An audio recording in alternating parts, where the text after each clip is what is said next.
Hi, and welcome to Anne's Family Recipe. Today I'm preparing a dry-aged skirt steak topped with a chimichurri sauce.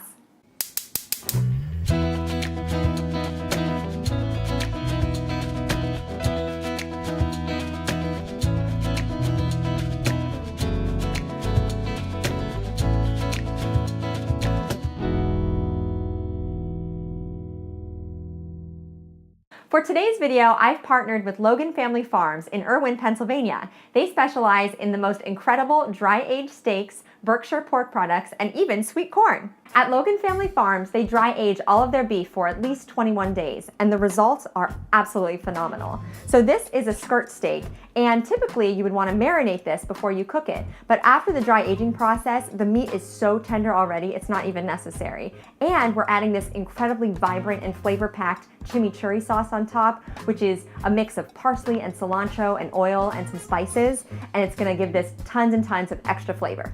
So this particular cut of meat actually started as one really long piece, but I just cut it in half so it would fit inside my cast iron skillet today. And all I'm going to do is generously season both sides with some kosher salt and some freshly cracked black pepper. And this is going to create a nice flavorful crust on the outside of our meat. My cast iron skillet is screaming hot. I have it over about medium-high heat, and I'm just gonna cook 1/2 of beef at a time. I added a little bit of olive oil into the pan. You could also rub it on top of your meat too if you wanted to. We're gonna lay the meat into the pan for a very brief amount of time. It's a really thin piece of meat, and we want it to come out at about a medium rare.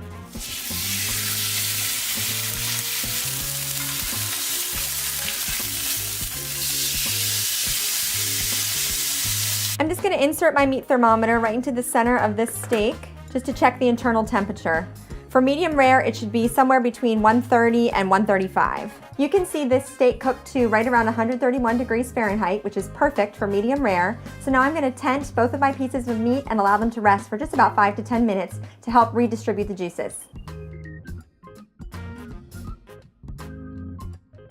Chimichurri is a traditional South American condiment. It's kind of a loose oil-based sauce filled with fresh herbs and spices, and you can put it on anything, any kind of meat or fish, even vegetables. So this is an awesome sauce recipe to have in your back pocket. Today for my chimichurri sauce, I'm using my food processor. Now if you want an even smoother consistency, you could use a blender if that's something you have, or you can even chop all the ingredients up really finely by hand, whatever is most convenient for you. So in my food processor, I'm gonna add 1/2 bunch of fresh cilantro and 1/2 bunch of fresh Italian flat leaf parsley. And then I have 2 cloves of garlic here that I peeled.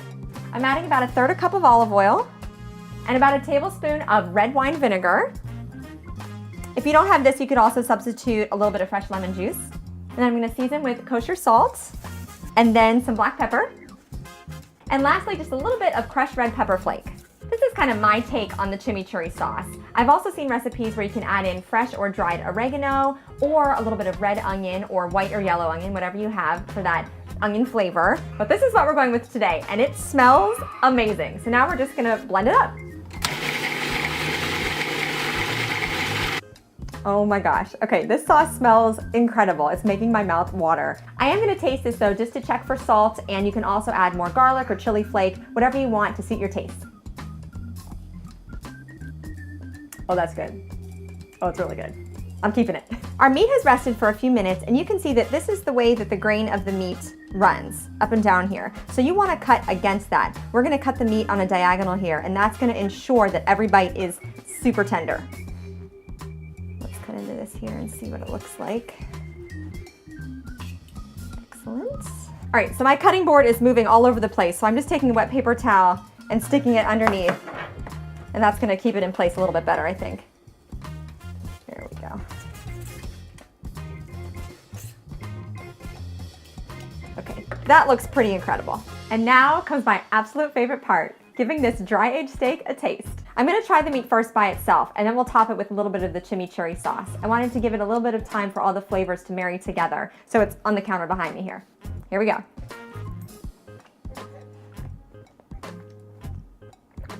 Oh yes, that is awesome. Dry-aged beef has such a rich flavor. It's incredible, and it's super tender. Get that nice salty crust on the outside. A little bit of char from the cast iron skillet on really high heat. Wow. Absolutely fantastic and super easy to prepare. And now, the skirt steak with the chimichurri sauce. Yes. Oh, it's so good. Okay, the steak is incredible. And that sauce, it's like, it has that little bit of a punch from the vinegar, that like tang, nice strong garlic flavor. Oh, it's the perfect accompaniment to this amazing meat. My family loves going to Brazilian steakhouses, and today I think I brought that into our home. This skirt steak was absolutely phenomenal thanks to Logan Family Farms, and I'll be sure to link to their website and to their Facebook page in my description box below. And if you're in the Pittsburgh area, definitely check them out for their incredible dry-aged steaks. Don't forget to subscribe to my channel and follow me on Instagram at Ann's Family Recipe. Thank you so much for joining me in my kitchen, and I'll see you again soon with another family recipe.